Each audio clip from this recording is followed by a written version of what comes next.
ఒక పల్లెటూరిలో రామయ్య, సీతమ్మ, వారి ఇద్దరు కుమారులు మహేష్, రమేష్ ఉండేవారు. రామయ్యకి వ్యవసాయం చేసుకోవడానికి భూమి ఉన్నా, అతని అలవాట్లు మాత్రం వారి ఇంటిని నాశనం చేసేవి. సీతమ్మ కూలి పని చేసి సంపాదించిన రూపాయలు కూడా రామయ్య మద్యం కోసం ఖర్చు చేసేవాడు. ఇల్లు అప్పుల్లో కూరుకుపోయింది. తినడానికి అన్నం లేకుండా పోయింది. అప్పుడు మహేష్ అంటాడు, అమ్మా, నేను నగరానికి వెళ్ళి పని చేస్తా. డబ్బులు సంపాదించి నీకు పంపిస్తా. రమేష్ అంటాడు, నేను వస్తా అన్నా, నాకు చదువు రాలేదు, కానీ పని చేయగలను. నగరంలో ఇద్దరూ చెమటోడ్చి పని చేశారు. డబ్బులు సంపాదించి అమ్మకు పంపించారు.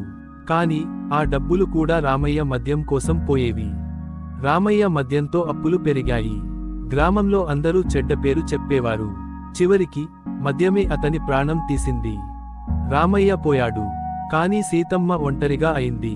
గ్రామస్తులు కూడా వారి పరిస్థితి చూసి సాయం చేశారు.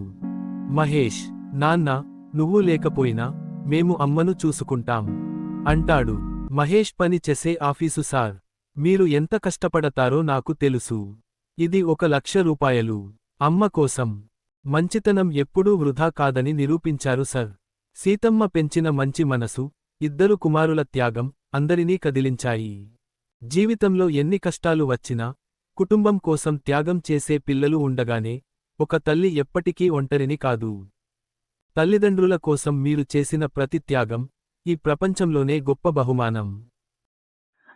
ఈ వీడియో నచ్చితే లైక్ చేయండి, కామెంట్ చేయండి, సబ్స్క్రైబ్ చేయండి. ప్లీజ్ సపోర్ట్ చేయండి.